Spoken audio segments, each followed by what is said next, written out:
hoje apresentar essa aula para vocês. Que bom! Apresentar essa aula para vocês nesse espaço. Vamos dar mais um minutinho para ver se entra mais gente. Enquanto isso eu vou conversando isso com vocês. Esse espaço aqui é um espaço que está em construção na minha casa, mas que já está funcionando. É um espaço que eu estou fazendo com muito carinho para receber as pessoas da minha família, os amigos, as pessoas queridas. E hoje estou usando para receber vocês aqui, onde eu faço meus presépios. Quem não conhece a história e quem nunca viu minhas peças pode aproveitar e ver aí na minha página no Instagram. Acho que do ano passado tem umas postagens. Esse ano ele vai estar muito lindo. Estou fazendo, está muito diferente, tá incrível. Vocês vão ver. Meu outro lado, né? O lado belenista. Belenistas são as pessoas que, por hobby ou por profissão, constroem presépios. No meu caso, por hobby, por devoção. E esse ano eu estou passando a tradição para minha filha também. Ela está me ajudando, minha filha de 7 anos, me ajudando a construir os presépios. Uma coisa engraçada, interessante, antes da gente começar, que ontem ela chegou para mim e disse: "Painho, quando é que você vai me ensinar a fazer hipnose?" Ela vê eu fazer alguns hipnotismos, às vezes, em reunião da família, que a gente faz para brincar o hipnotismo. Não a hipnose, né? O hipnotismo.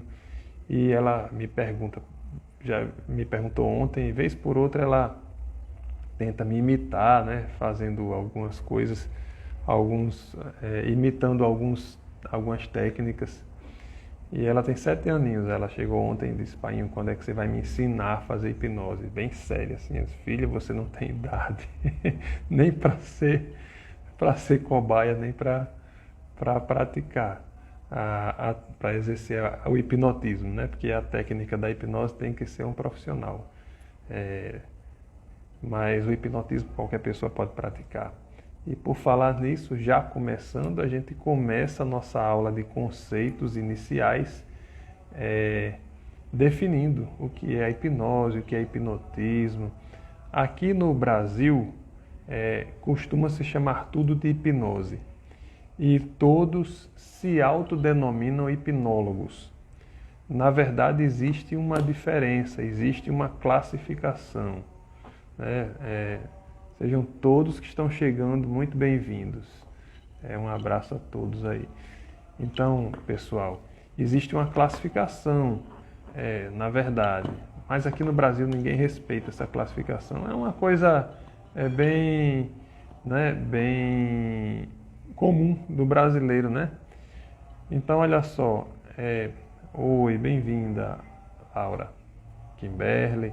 Todos os outros aí que já passaram, eu já falei: Maria Clara, Ana Beatriz, né, João Paulo, Germana, professora Germana, bem-vinda. Então, todos aqui. Então, pessoal, a classificação diz o seguinte: hipnotismo, Sheilinha, seja bem-vinda. Hipnotismo é o exercício de técnicas de hipnose. Então, qualquer pessoa pode praticar o hipnotismo, tá certo? Qualquer pessoa. Então, o hipnotismo por exemplo, são aquelas técnicas que a gente vê na internet, de pessoas leigas que praticam e deixam os outros em transe, fazem aquelas rotinas de comer cebola, de ter alucinação, né? Todo hipnólogo tem formação de fazer o hipnotismo. Todo hipnólogo faz hipnotismo. Não é para o hipnólogo o objetivo principal, mas ele pode fazer. Eu, por exemplo, faço hipnotismo aqui em casa, ou fora mesmo, quando não estou trabalhando, né? Para a gente se divertir. É bem legal. E é uma sensação muito boa para quem já fez, para quem foi cobaia, digamos, para quem foi modelo, para quem participou do hipnotismo. É muito bom.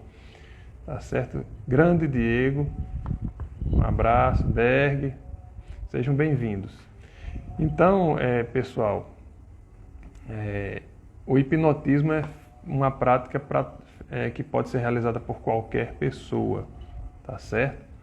A hipnose é a técnica em si, não a prática da técnica, mas a descrição da técnica.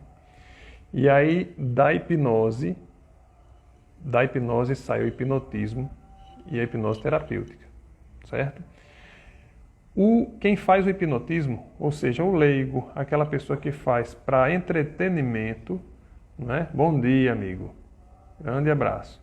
A pessoa que faz a hipnose para entretenimento é o hipnotista. Ele apenas pratica as técnicas da hipnose para fins de entretenimento, né? Para diversão. É o mágico, né?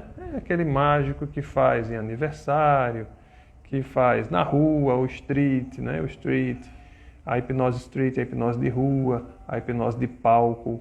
É o hipnotista. Esse é hipnotista. Ele pratica a hipnose. Geralmente, o ideal, certo, correto, pela norma, né? pela denominação, é que ele pratique para fins de entretenimento. O hipnólogo, aí ele é aquele profissional, aí já não é mais qualquer pessoa, já não é o leigo, é o profissional que tem uma formação na saúde, porque normalmente ele vai utilizar a hipnose para fins terapêuticos. Então, o hipnólogo é o que estuda a técnica da hipnose. Como o próprio nome já diz, hipnólogo, logos, estudo. Então, o hipnólogo, ele estuda a hipnose como técnica. Ele não só pratica a hipnose ou a hipnotismo, ele estuda a hipnose como técnica. Então, meus queridos, ele tem que ter uma formação, né? Isso, a hipnose, daqui a pouco, João Paulo, a gente vai falar sobre a hipnose clássica. Isso aí é uma divisão da hipnose, né? É uma área, um ramo da hipnose. Mas, exatamente, o hipnólogo, ele estuda a hipnose. Então, ele tem uma formação em saúde, uma formação, um médico, ele é o dentista, ele é o fisioterapeuta, ele é o psicólogo, tá certo? Ele é o enfermeiro. São profissões que já existem em seus conselhos a regulamentação que autoriza utilizar a hipnose com fins terapêuticos. Nós fisioterapeutas, eu sou fisioterapeuta de formação, nós fisioterapeutas já temos em nossa profissão, educador físico também, é uma profissão que tem. Então nós fisioterapeutas já temos em nossa profissão, em nossa regulamentação profissional, a autorização legal para utilizar a hipnose com fins terapêuticos desde 2010. Deixa eu buscar aqui para vocês qual é a resolução, se o computador resolver funcionar. Meu computador ele é meio temperamental, então não tem linguagem sugestiva às vezes que faça ele funcionar, mas vamos lá. O Conselho Federal de Fisioterapia e Terapia Ocupacional resolveu, na resolução COFITO 380, de 3 de novembro de 2010, olha só, regulamentar o uso pelo fisioterapeuta das práticas integrativas complementares de saúde e das outras providências e autoriza a prática pelo fisioterapeuta dos atos complementares ao seu exercício profissional nos termos dessa resolução e da portaria do Ministério da Saúde número 971/2006, o uso da alínea G, hipnose. São várias alíneas, a alínea G está lá, na alínea G está lá a hipnose terapêutica. Então, a hipnose terapêutica para o fisioterapeuta já é regulamentada desde 2010. Poxa, é muito pouco tempo, né? É uma técnica bem recente, se a gente compara com outras que são, digamos, clássicas, que são bem mais antigas. Mas, enfim, eu fiz um roteirozinho aqui para a aula, mas quem me conhece até como professor, alguns aqui já foram meus alunos, outros passaram como alunos de preceptoria, outros foram alunos mesmo, na minha época de professor. Eu nunca fui muito afeito a roteiro, então já pulei o roteiro aqui, já fui lá para as bases legais, tá certo? Então, pessoal, no roteiro eu programei para começar falando sobre linguagem sugestiva. Essa aula de hoje é uma aula de conceitos iniciais, É uma aula que vocês vão... Ela é muito boa para quem não tem nenhuma experiência com hipnose. Está começando agora, que é o caso de muitos aqui. É uma aula que estará presente no nosso curso online, o curso que alguns aqui já estão inscritos, não é? E ela estará presente, ficará gravada lá e ela vai complementar alguns assuntos que a gente já está discutindo lá no curso, certo? A gente lá discute com aulas gravadas, né? Essa aqui é uma aula ao vivo, onde eu vou poder responder algumas perguntas de vocês. Então eu começo essa aula oficialmente agora, que já chegou mais gente, eu começo essa aula falando sobre linguagem sugestiva e eu começo contando uma história. Então olha só, há um tempo atrás existia um príncipe, certo? E esse príncipe acreditava em tudo. Ele acreditava em tudo, menos em 3 coisas. Ele não acreditava em ilhas. Ele não acreditava em princesas. E ele não acreditava em Deus. No país em que ele morava, né, no país dele, não existiam ilhas próximas. Tampouco ele via nenhuma princesa. E nunca viu sinal algum de Deus. E o pai dele, o rei, lhe dizia sempre que essas 3 coisas não existiam. Então ele acreditava no pai. Ele acreditava no pai. Mas, um belo dia, esse príncipe resolveu sair do palácio, sair para passear, para se aventurar. Ele pegou um cavalo e ele saiu do seu país a cavalo. Opa, Tiago, grande abraço. Ele saiu do seu país a cavalo. E durante a sua jornada ele se deparou com outro país, um país vizinho, que tinha uma costa belíssima, uma praia linda. Eu adoro praia, acho muito bonita. Acho uma das paisagens mais bonitas que existem. É o horizonte da praia. Aquela junção do céu com o mar. Estava falando isso para minha filha ontem, quando a gente passava pela via costeira aqui do Natal. Então, ele se deparou com aquele mar belíssimo. Só que lá ao fundo, ele viu umas ilhas. Ele viu umas estruturas, que eram ilhas. E ele viu umas criaturas dançando naquela ilha com uns vestidos bonitos, muito bem vestidas. Umas criaturas muito que o chamaram muita atenção. E ele ficou impressionado com aquilo ali, ficou espantado. E ele, de repente, cavalgando lentamente pela orla, ele viu um homem de preto, com um manto preto, uma túnica preta, um capuz sobre a as golas arregaçadas, as mangas compridas arregaçadas. E ele se espantou com aquela figura, era um homem alto, e ele disse, boa noite, e o homem respondeu, boa noite. E o rapaz, o príncipe, perguntou, o que são aquelas estruturas ali no mar? E o homem vestido de preto disse a ele, aquilo são ilhas.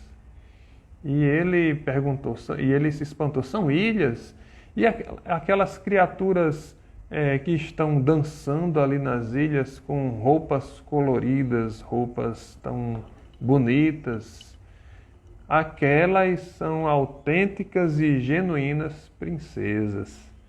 Então o príncipe ficou espantado com a afirmativa do homem e disse, poxa, se aquelas são ilhas e aquelas criaturas perturbadoras que me perturbaram com a sua imagem são princesas autênticas, então Deus deve existir. E o homem disse, Deus existe, eu sou Deus. O príncipe ficou espantado, ficou nervoso, ficou decepcionado com o pai, que o havia dito que nada dessas coisas existiam. Então ele fez uma reverência ao homem de preto e voltou para a casa dele o mais rápido que pôde. Chegando em casa, desceu do cavalo, correu ao encontro do rei e diante do pai ele disse: meu pai, eu encontrei ilhas, eu encontrei princesas, eu conversei com Deus, todos eles existem. O pai não se abalou com a história do filho. E o filho insistiu: mas pai, eu vi, você disse que elas não existiam e eu eu vi todas essas coisas, então eles existem. E o pai olhou para o filho e disse: meu filho, como o homem que disse que era Deus estava vestido? Ele estava vestido de preto? O rapaz disse: sim. E o pai continuou: ele estava com um capuz cobrindo o rosto. E o rapaz disse que sim, estava. A túnica dele tinha mangas compridas e estavam arregaçadas. E o rapaz disse: sim, estavam. Meu filho, você foi enganado. Aquele homem não era Deus, aquele homem era um mago. E o rapaz ficou perplexo. Um mago. Voltou imediatamente para a praia, para aquela praia, para encontrar o mago. E chegando na praia, lá estava o mago no mesmo lugar.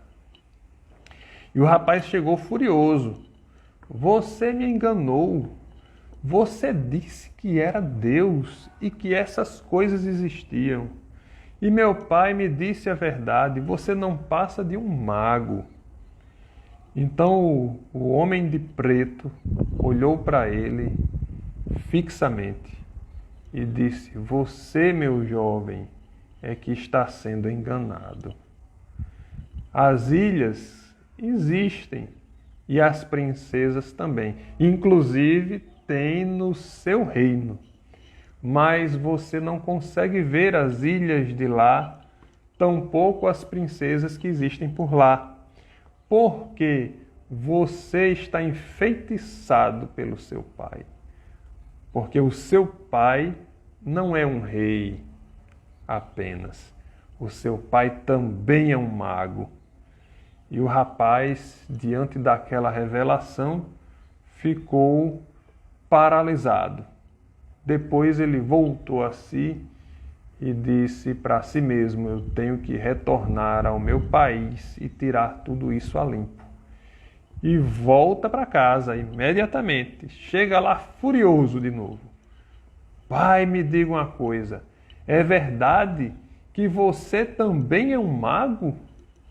Então o pai puxa as mangas da sua túnica vermelha,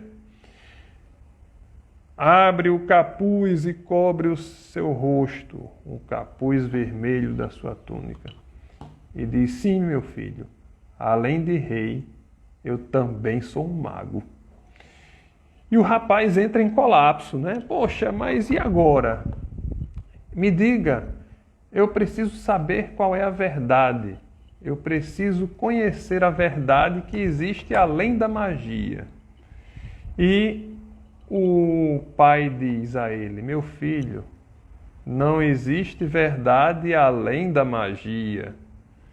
Então o rapaz diz ao pai: então, meu pai, eu quero morrer, porque eu não aguento viver num mundo onde tudo é ilusão.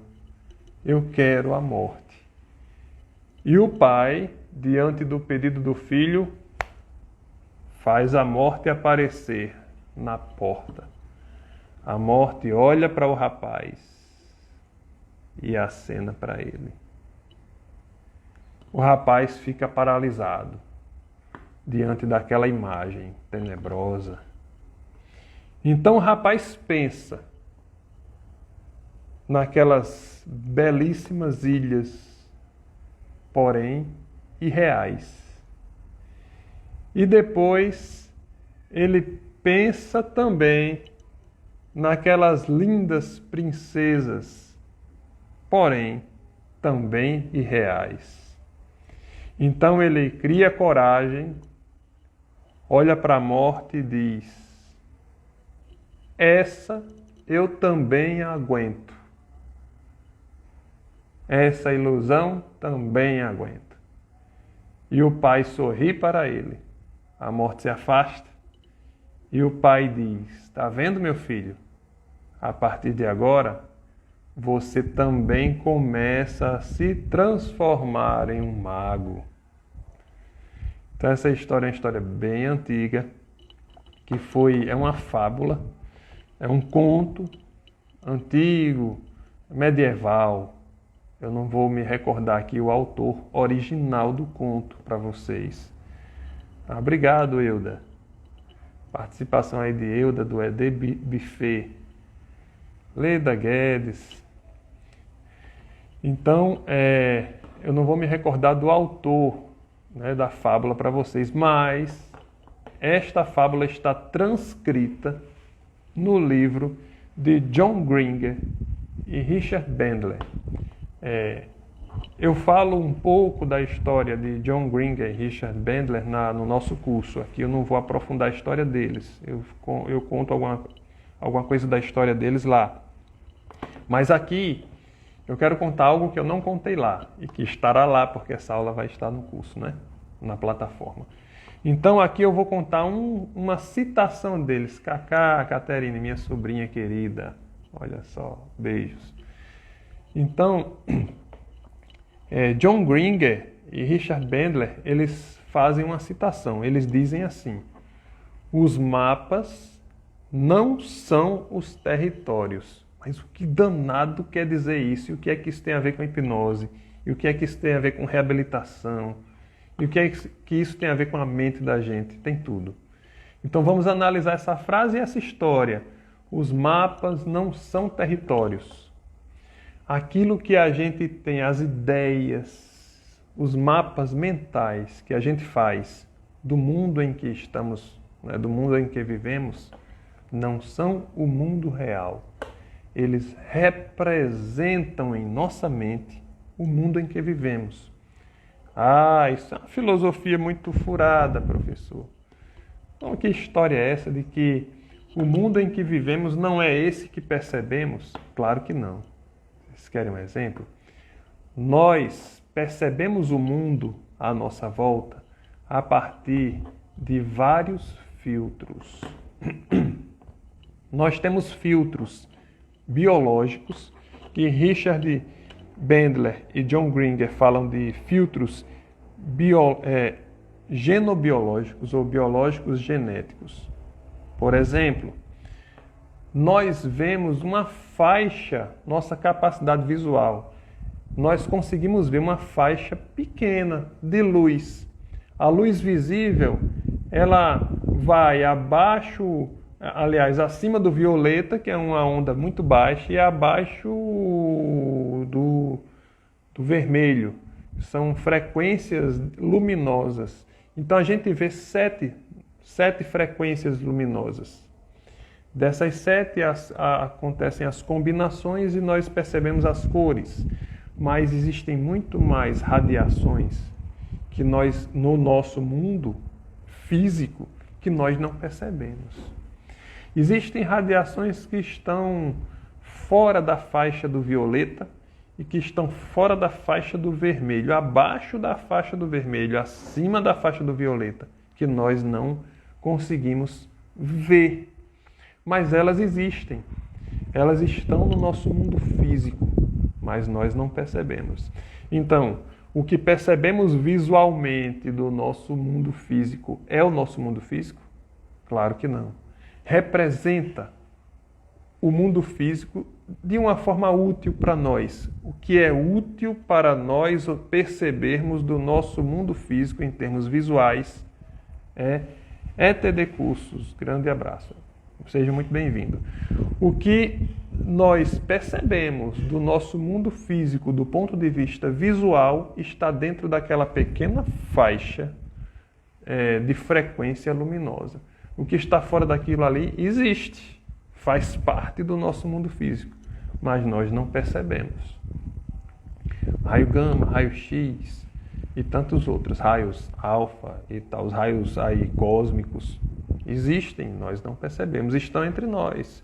as faixas eletromagnéticas, ondas de rádio, nós não percebemos nada disso. Falar em ondas de rádio, as faixas sonoras, né? As faixas sonoras, nós também percebemos uma pequena faixa de frequência sonora. Alguns outros animais percebem mais do que nós, inclusive. Os cachorros, por exemplo, eles têm uma percepção auditiva diferente da nossa, maior que a nossa. Então, alguns sons que são muito agudos, muito altos, algumas frequências muito altas que nós não percebemos auditivamente, os caninos percebem. E eles se incomodam com essas frequências. Nós não escutamos. Não faz parte do nosso mapa, não é? Obrigado, Euda. Grande abraço, prima. Não faz parte do nosso mapa de realidade, mas faz parte do território. O mapa não é o território, tá vendo? Acho que já estão começando a perceber onde eu quero chegar, né? Com a hipnose. Então, o mapa não é o território, ele apenas representa o território. Outro exemplo, sinestésico. Sinestésico. Olha só, a percepção que eu tenho de ambiente é diferente da que vocês têm. Um exemplo bem simples. Ontem eu estava de plantão, saí hoje de manhã, direto aqui para a aula com vocês. Ontem eu estava de plantão. Lá no repouso da gente dormem 4 pessoas por turno, né, de dormida. A noite é dividida em turnos e as pessoas dormem naqueles turnozinhos. Então 4 pessoas por turno. Quando é dia que tem alguém que vem do sul, porque tem profissionais que vêm de outros estados, estão trabalhando aqui, se instalaram aqui, tudo, mas que nasceram em outros locais e vieram para cá, fizeram concurso para cá, e aqui é uma terra quente, né? E eles são acostumados com o clima frio, então eles botam o ar-condicionado bem gelado para eles conseguirem dormir. E a gente, o que é que nos resta é conseguir coxas, cobertores, 2, 3 cobertores, ou então aquelas coxas bem grossas, para se proteger. A gente que é acostumado com o clima quente. A temperatura é diferente? Não, é a mesma para mim, para ele, mas eu percebo de um jeito e ele percebe de outro, né? As terminações nervosas são as mesmas? Não, cada pessoa tem uma quantidade, uma distribuição diferente. São similares, são parecidas, né? Existe uma média ali de neurônios, uma média de terminações. Causa uma diferença biológica de cada um. Existe uma média genética, está dentro daquela média para ser humano, né? Mas cada um tem sua variabilidade. Mas a mesma pessoa pode ter sensações diferentes. A mesma pessoa, com o mesmo estímulo. Por exemplo, é um teste muito comum que eu gostava muito de ensinar aos meus alunos nas disciplinas de neuroreabilitação, né, aplicada a neuro, fisioterapia, estágio de fisioterapia neurológica, neurofisiologia, neuroclínica. Era o teste de percepção 2 pontos. Levinha, grande abraço. Levinha estava comigo ontem no plantão. Então, a percepção de 2 pontos, se você faz a percepção de 2 pontos no braço, no antebraço, na mão, a distância que você utiliza para perceber 2 pontos na mão ou no antebraço é bem diferente da distância dos 2 pontos que você vai precisar para perceber os 2 pontos se você fizer nas costas, por exemplo, na coxa. Por quê? Porque a nossa distribuição de neuroreceptores é diferente dependendo da topografia do corpo. Em cada parte do corpo existe uma quantidade diferente de neuroreceptores, táteis para dor, para temperatura. Então, a nossa percepção de mundo muda até com relação à parte do corpo. É o ambiente? Não, é uma representação do ambiente. Não é o território, é o mapa. É o mapa mental. Mas existem outros filtros. Esse filtro biológico e genético, quando se tem, por exemplo, uma doença neurológica, ele se altera, né? A gente pode perder algumas percepções sejam sinestésicas, auditivas, visuais, não é verdade? Mas não existem só esses filtros. E esse filtro biológico ele é um pouco difícil da gente modificá-lo, fazer a pessoa mudar a percepção. Pode-se fazer? Pode-se fazer, mas é difícil. Agora existem outros. O John Gringer e o Richard Bandler, ele cita outros filtros. Por exemplo, o sociocognitivo, o filtro social, o filtro cognitivo. Por exemplo, a nossa linguagem. Nossa linguagem é um filtro cognitivo. Nossa linguagem verbal ou nossa linguagem não verbal. Por exemplo, tem um grande hipnólogo que é fisioterapeuta, eu sou fã dele, eu sigo e, enfim, já estudei algumas coisas dele. Giancarlo Russo, ele é um italiano, fisioterapeuta e hipnólogo, ele trabalha com hipnose não verbal, que inclusive é uma das linhas que eu trabalho, uma das linhas que eu mais trabalho lá no UOL. Giancarlo Russo, em uma das palestras dele, ele diz o significado disso aqui. Ele diz que isso aqui, em alguns países, é um palavrão. Isso aqui, em outros países, é fartura, tem muita coisa rolando aí, olha só, muita coisa. Então, a nossa linguagem é um outro filtro. Isso João Paulo Físio, nós vamos falar. Se não der tempo da gente falar nessa aula, mas a gente dá uma palhinha sobre a hipnose ericksoniana. Ela vai ser bem detalhadazinha lá no curso. Talvez a gente não consiga falar aqui, mas se a gente conseguir falar alguma coisa, eu já falo alguma coisa da ericksoniana aqui. Tá joia? Da de Milton Erickson, da de Dave Elman, da não verbal e de outras. Existem outras. Existem mais de 20 correntes de hipnose, tá certo? Eu selecionei lá no curso 2 delas, mas a gente pode falar de outras. Aqui nas aulas, de repente, a gente vai ter outras aulinhas dessas e a gente vai falando, né, sobre isso. Thalita, seja bem-vinda. Então, pessoal, um simples gesto pode significar uma coisa diferente. Então, olha só, essa linguagem corporal, essa linguagem verbal, às vezes uma palavra quer dizer uma coisa para alguém e quer dizer outra para outra pessoa. Tem um impacto diferente dependendo da cultura de cada um, das crenças de cada um, do que você entende por aquela palavra, né? O povo até zoa muito com o português daqui e o português de Portugal, né? Que as palavras são diferentes. Não vou dizer aqui não, deixa para lá. Mas vocês sabem quais são as palavras que o pessoal zoa, né? Moça aqui, lá, injeção aqui, como é que é chamado lá? Lá eles chamam, vão tomar uma injeção de outra forma. E aqui a palavra tem um sentido pejorativo, uma conotação diferente. Então, se falar que vai tomar tal coisa lá em Portugal, é uma injeção, uma medicação. Se falar que vai tomar aqui, é um insulto. Então, dependendo da cultura, esse filtro social, cognitivo, terá um efeito diferente no comportamento daquela pessoa, na percepção de mundo que aquela pessoa tenha. Entendeu? Então, o mapa que é feito daquela realidade é diferente da realidade mesmo, né? Ele representa apenas a realidade para aquele grupo. E o último filtro é o filtro pessoal. É como você sente o mundo, é a linguagem sensitiva. É a linguagem sensitiva, melhor ainda, a linguagem afetiva. É como o mundo lhe afeta. É o seu afeto, o seu sentimento.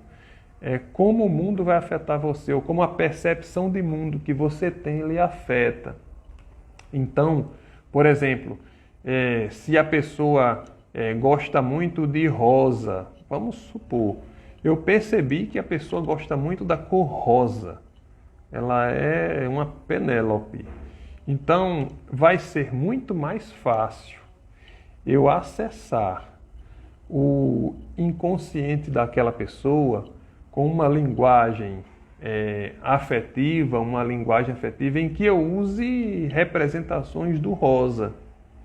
Então, eu vou conseguir com muito mais facilidade romper o fator crítico dela. O fator crítico que eu explico com detalhes lá no curso, mas que eu explico aqui a você também, o fator crítico é aquela barreira cognitiva que todos nós temos para proteger a informação, para filtrar a informação que passa do nosso consciente para o inconsciente. Então, nem tudo que a gente recebe como mensagem no nosso consciente vai para o inconsciente. Algumas coisas ficam filtradas ali, certo? Ficam filtradas. E esse filtro, essa barreira, é chamada na hipnose, na psicologia, de fator crítico. Fator crítico. Então, quando a gente consegue romper essa barreira, a gente consegue falar o inconsciente. E o inconsciente, ele não pensa na informação que está recebendo. Ele simplesmente executa. Ele simplesmente processa aquilo ali. Então, se eu disser para você agora que isso aqui é rosa, vocês vão dizer, poxa, esse professor está maluco.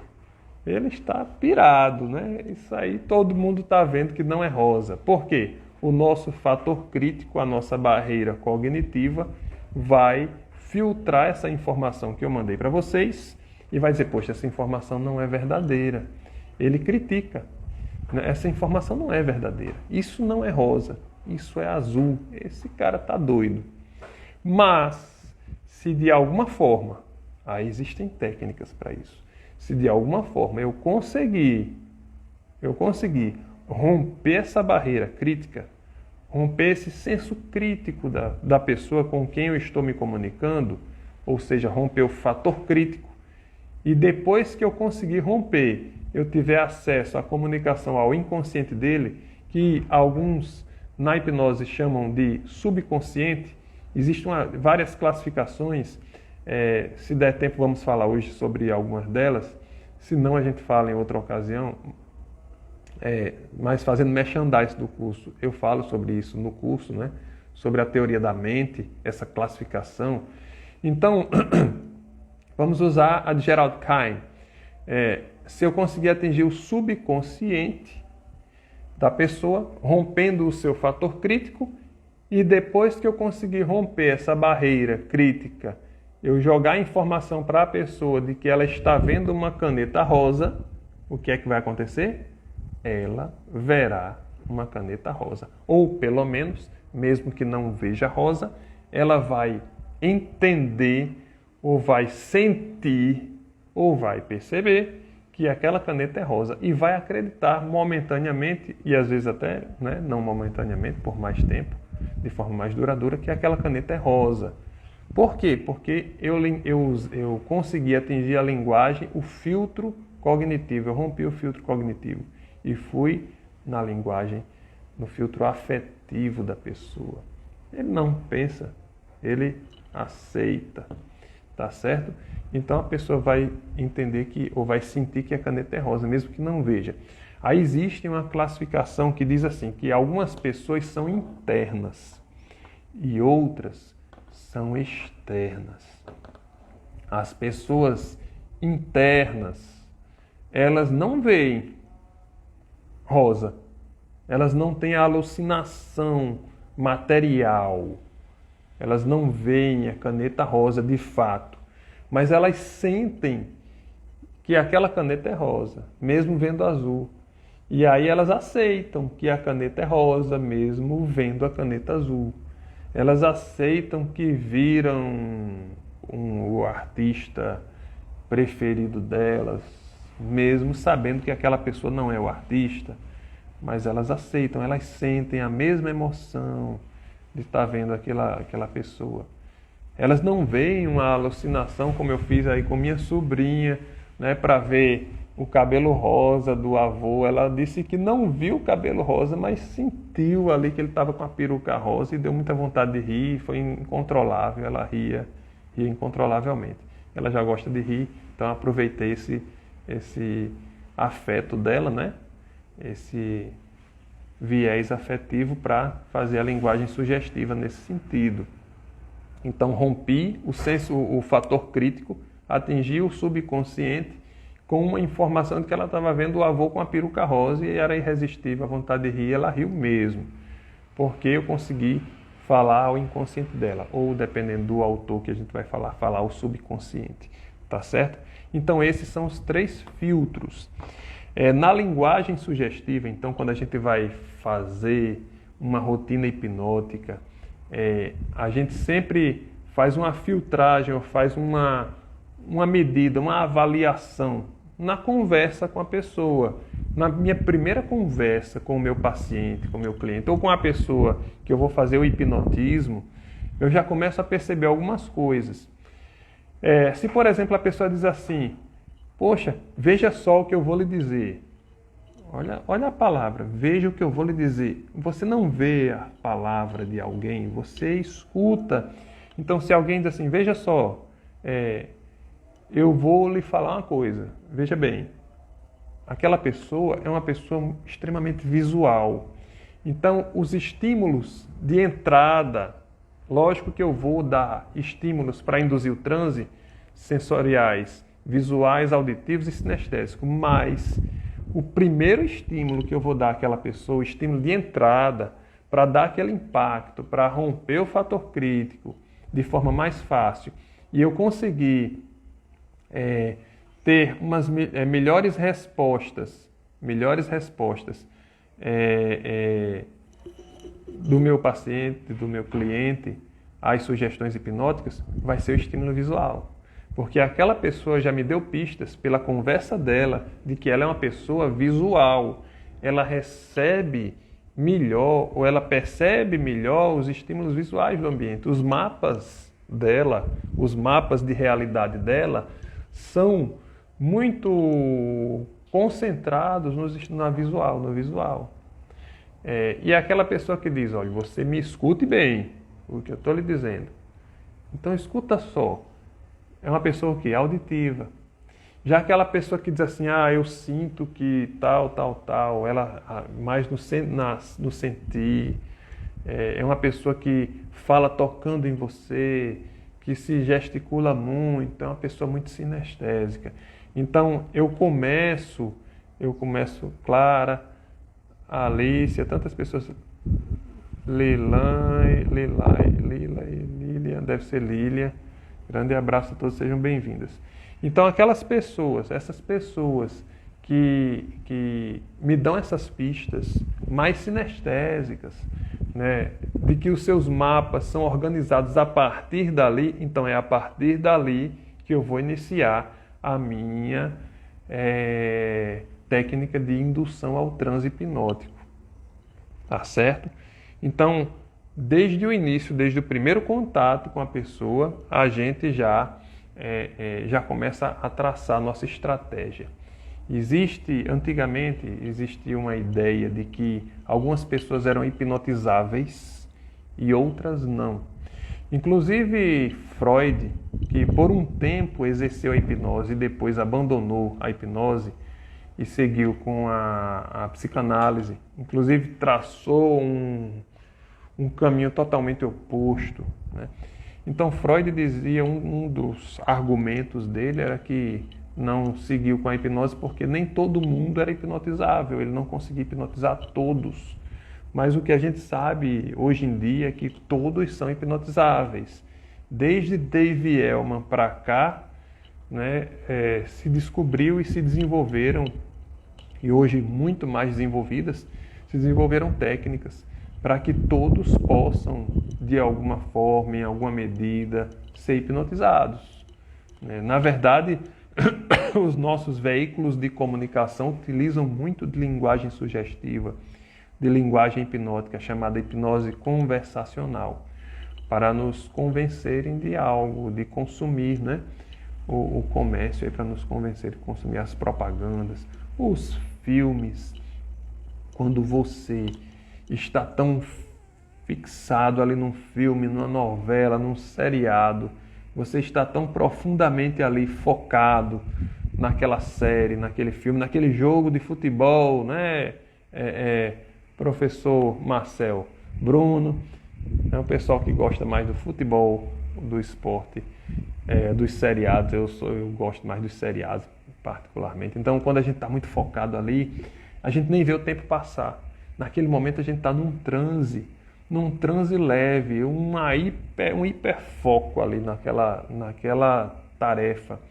É tanto que a hipnose, em certos momentos da história, sugeriu-se chamá-la de monoideísmo, né? Uma só ideia. Olá, amigo.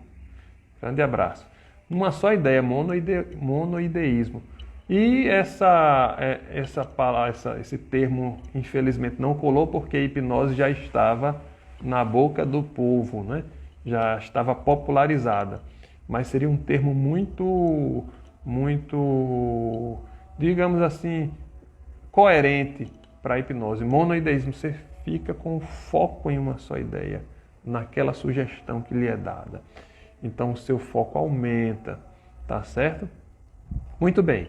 Mas saindo um pouco do assunto da linguagem sugestiva, da linguagem hipnótica, a gente vai seguir classificando a hipnose, certo? Essa aula é uma aula de introdução, é mais para introduzir conceitos, não é para a gente aprofundar conceitos, mas para a gente introduzir para quem não conhece hipnose, passar a conhecer. Então, a hipnose, ela é classificada basicamente em dois grandes ramos, certo? A hipnose verbal é um ramo e a hipnose não verbal é outro ramo. Dentro da hipnose verbal existem várias linhas de hipnose. Eu cito aqui duas delas. A hipnose verbal clássica, as modernas, né? As linhas modernas, porque existem outras, certo? Então a hipnose clássica, a hipnose verbal clássica, que teve origem com Dave Elman. Dave Elman não era profissional de saúde, ele era profissional da comunicação, né? Mas ele é considerado o pai da hipnose clássica, porque ele foi o primeiro a desenvolver um método replicável de indução ao transe hipnótico e que funcionava com todo mundo. Olha, quebrando aquela ideia de que a hipnose, de que nem todo mundo pode ser hipnotizado. Então, Dave Elman foi o primeiro a desenvolver um método de indução hipnótica, que inclusive às vezes eu utilizo. Não é o que eu mais utilizo, mas eu às vezes utilizo. Que todos respondem bem. É um método que atinge, ou seja, que consegue levar qualquer pessoa ao transe, independente. Tá certo? Então, o pai da hipnose clássica.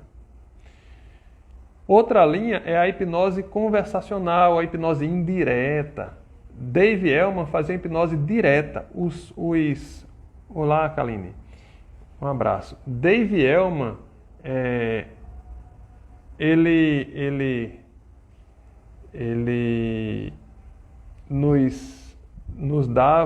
nos deu como herança a hipnose direta. As sugestões hipnóticas de Dave Elman são diretas. Mas existe uma outra corrente, são as duas maiores atualmente, é a de Milton Erickson. Milton Erickson, da corrente dele, da hipnose ericksoniana, se dividiram várias outras linhas, várias outras correntes, vários outros estilos de hipnose. Então, assim, a hipnose ericksoniana, os comandos, as sugestões, a linguagem sugestiva é indireta.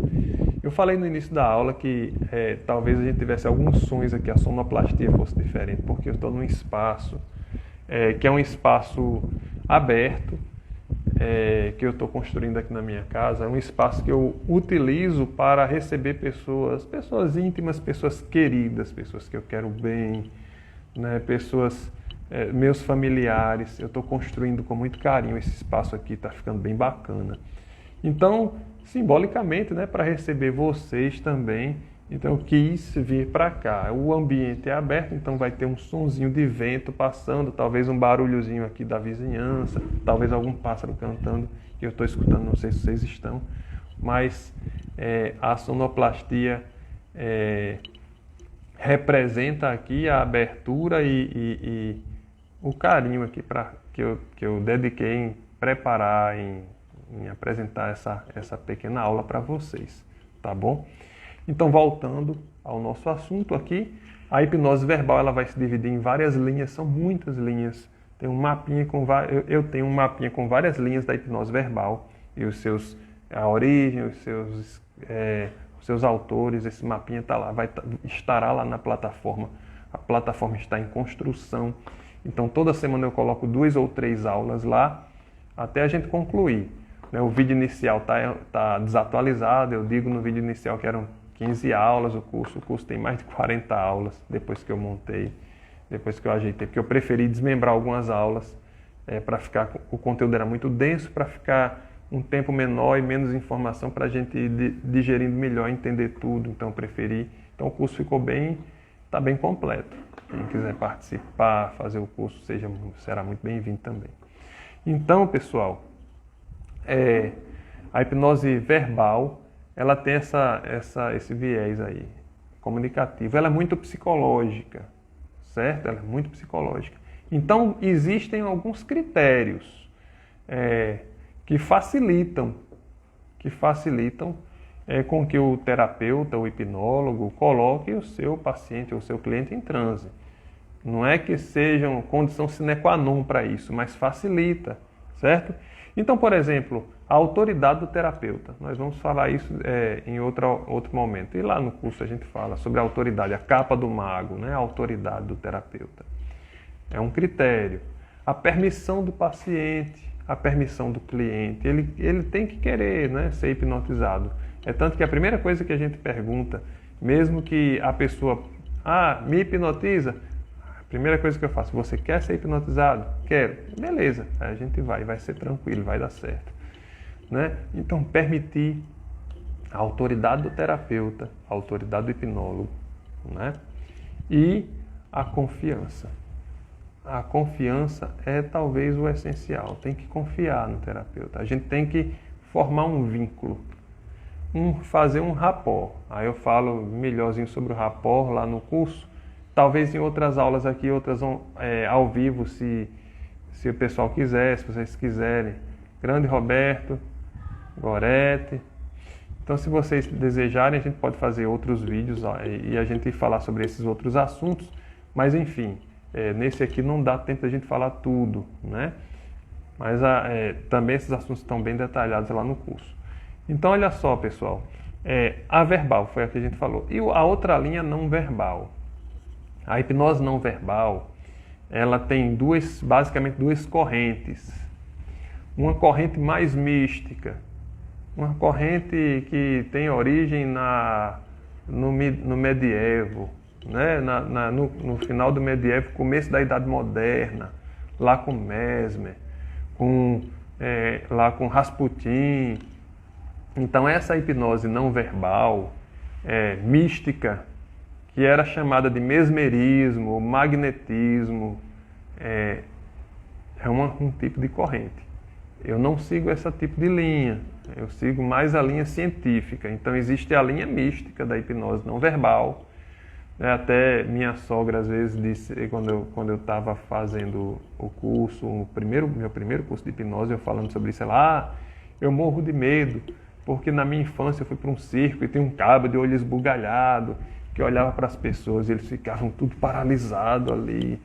Poxa, e ela ficou com medo daquele, entre aspas, daquele bruxo, né?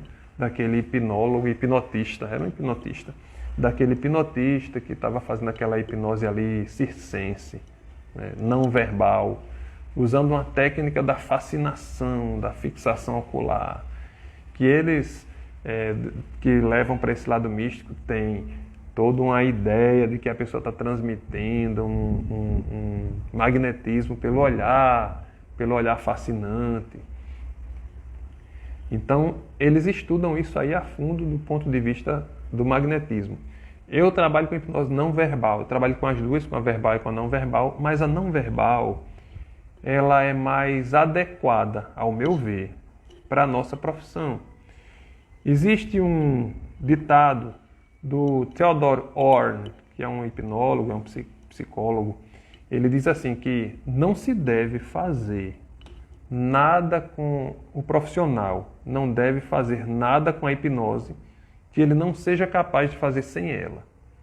Ou seja, eu como fisioterapeuta vou utilizar a hipnose para melhorar, para otimizar, para potencializar os resultados das minhas condutas fisioterapêuticas. Eu não vou utilizar a hipnose para uma conduta psicológica ou sei lá, para extrair um dente de alguém ou fazer um procedimento, porque não é minha área. Então, cada profissional que está regulamentado, que a gente falou no começo dessa aula, utiliza a hipnose dentro da sua área de atuação. E tem como, e é amplo demais, no caso da fisioterapia, é amplo demais as possibilidades, são amplas demais. Então eu utilizo essa não verbal, só que eu utilizo a não verbal científica, que ela é a chamada hipnose não verbal pela estimulação multissensorial. E aí, como é isso? É igual a verbal, é uma comunicação ao inconsciente do paciente. A hipnose é um processo comunicativo, é um processo de se comunicar.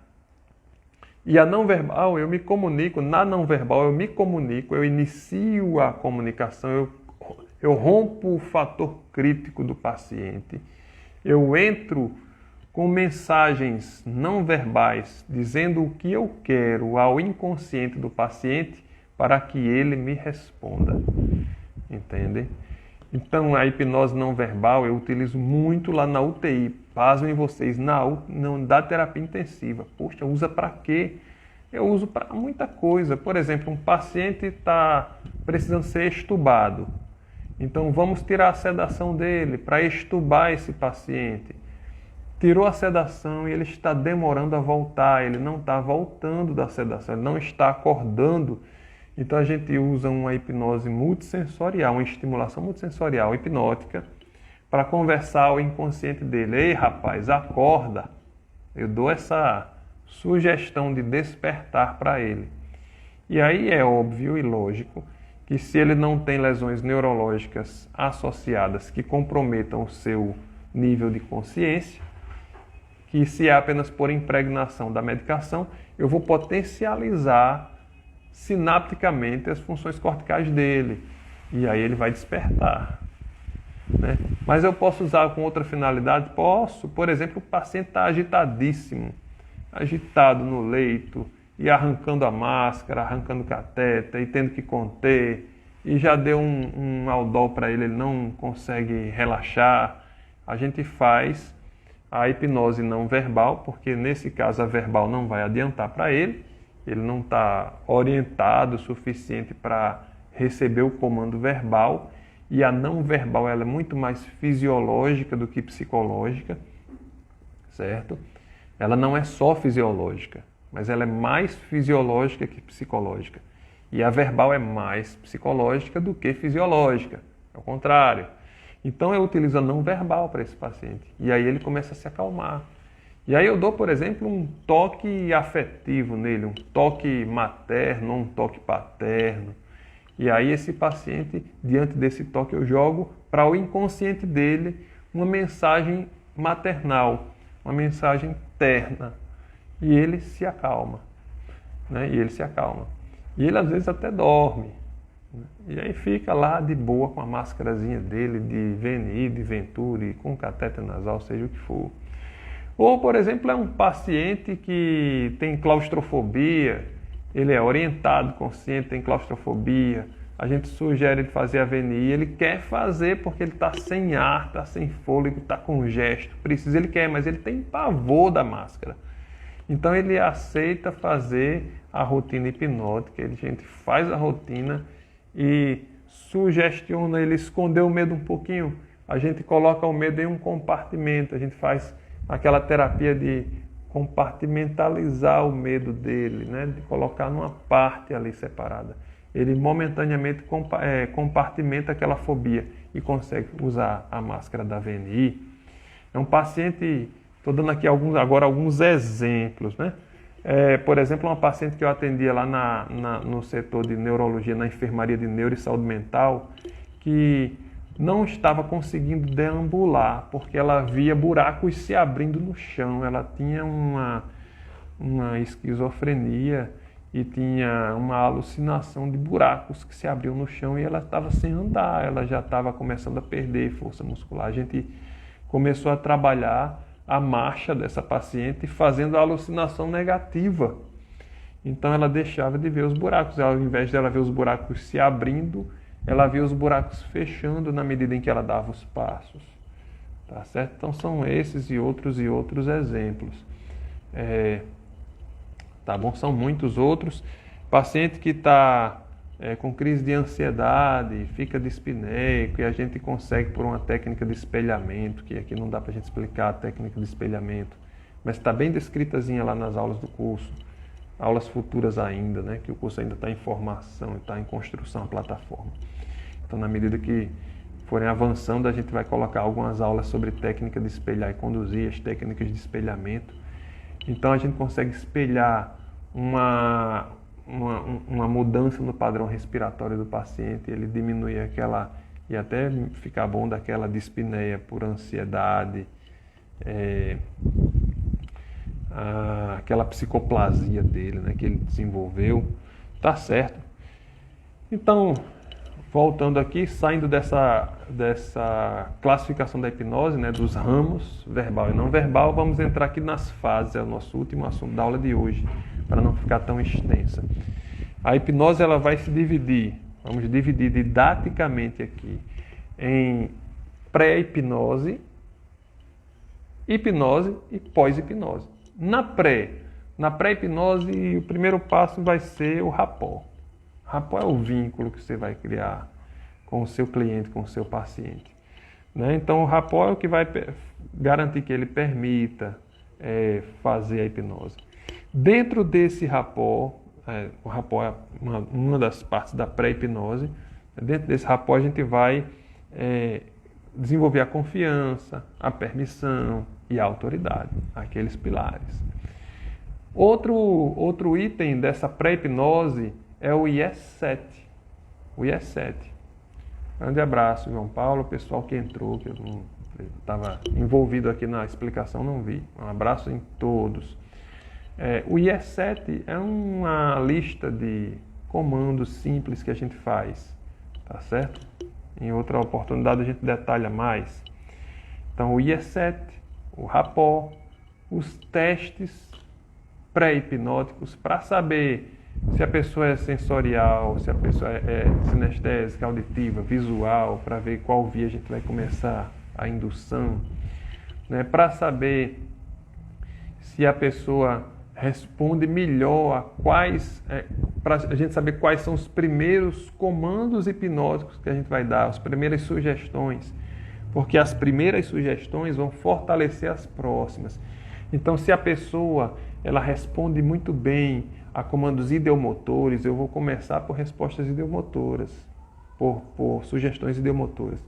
Se ela responde muito bem a comandos ideoafetivos, e aí isso eu tenho que conhecer o paciente, na anamnese eu vou descobrir isso. E aí tem um roteirozinho anamnético para isso. Então eu vou começar a minha rotina hipnótica com comandos, sugestões ideoafetivas. Se ele é uma pessoa muito sensorial, né, muito visual auditiva, muito tátil, ele não é muito motor, ele não é muito afetivo, ele é mais sensorial. Então eu vou começar com sugestões hipnóticas sensoriais, ideossensórias. Então, nessa fase pré-hipnose, que é a fase de avaliação, é que eu traço a minha estratégia de indução hipnótica, de sugestões, as primeiras sugestões para eu chegar na sugestão objetivo, no fim, não é? Então, eu tenho um fim para aquele paciente, eu tenho um objetivo para ele. Meu objetivo é que o meu paciente perca o medo de falar em público, porque ele vai apresentar um TCC e ele fica apavorado. Então, eu não vou chegar diretamente nesse ponto, eu vou, na anamnese, descobrir qual é o mapa de realidade do meu paciente, o mapa sensorial. Depois que eu fizer o mapa, a partir desse mapa, eu vou traçar o melhor caminho para chegar ali, na sugestão terapêutica. Então, eu faço primeiro as sugestões que são o trajeto para a terapia. E aí eu faço a terapia. Ou instalo uma âncora nele na terapia, ou faço uma dessensibilização, e aí daí por diante. Né? Existem várias técnicas. Né? Ressignifico algum trauma que ele tenha. Então, enfim. Depois que a gente passa dessa fase pré-hipnótica, aí vem a fase hipnótica, a hipnose em si, a técnica em si, que ela vai se dividir em 3 partes, né? A indução ao transe, o aprofundamento do transe, e aí tem teóricos que dizem assim, o transe médio é o melhor que tem para terapia. Há controvérsias, há controvérsias. Em outra oportunidade, a gente discute isso aí, né? Porque em algumas situações o transe leve é melhor, em outras o transe profundo é melhor, em outras precisa de um nível esdeio. Então há controvérsias essa afirmação vou até dizer o nome do santo, de Milton Erickson, o pai da hipnose clínica, de que o transe médio é o melhor. Há controvérsias. Então aprofundamento, né? Então indução ao transe, aprofundamento, sugestões. As sugestões meio e a sugestão fim, que é a terapêutica. A terapêutica, tá certo? A meio é as sugestões que vão me levar ao fim, a chegar lá, a chegar aonde eu quero, que é o cerne, onde eu quero fazer a terapia, tá certo? Pessoal, isso é muito rápido. Isso a gente está falando aqui, parece uma coisa complicada, mas não é, muito rápido. A gente consegue muito rápido. A gente consegue, eu digo, eu e o paciente, você e o paciente, você hipnólogo e o seu paciente. É uma coisa muito fluida, natural, dinâmica, é rápida. E a última parte, que é a emersão, é voltar a sair do transe. Existem linhas de hipnose, chamada hipnose sem transe, sem a necessidade de entrar sem transe hipnótico. Também há controvérsias, né? Uma linha que descarta o transe, então dá as sugestões sem botar o paciente em estado de hiperfoco, de relaxamento, mas a técnica é bonita, é belíssima. Eu, inclusive, já fiz algumas vezes com algumas pessoas, para algumas rotinas simples, a hipnose sem transe. Mas o que eu percebo é que no meio da hipnose a pessoa entrou num transe automaticamente. Ela entrou em estado de transe automaticamente. Então a hipnose sem transe, na verdade, não é sem transe. Ela não tem uma indução formal ao transe. A indução acontece no decorrer. Entendem? Muito bem, pessoal. Acho que a gente falou muita coisa, muito assunto já aqui. Espero que vocês tenham gostado. Espero que aproveitem. Quem pegou já no final, quem pegou no meio, quiser assistir todo, acho que vai ficar aí no IGTV gravado. É minha primeira vez de live em Instagram, não sei se eu fiz certo, se eu botei para gravar, enfim. Mas espero que eu tenha botado para gravar, né? Eu queria agradecer a participação de todos, a presença de todos. Se alguém tiver alguma dúvida, pode colocar aí no chat, que esses minutinhos finais aqui a gente tira, na medida do possível a gente tira as dúvidas, tá certo? Espero que tenham gostado. Muito obrigado.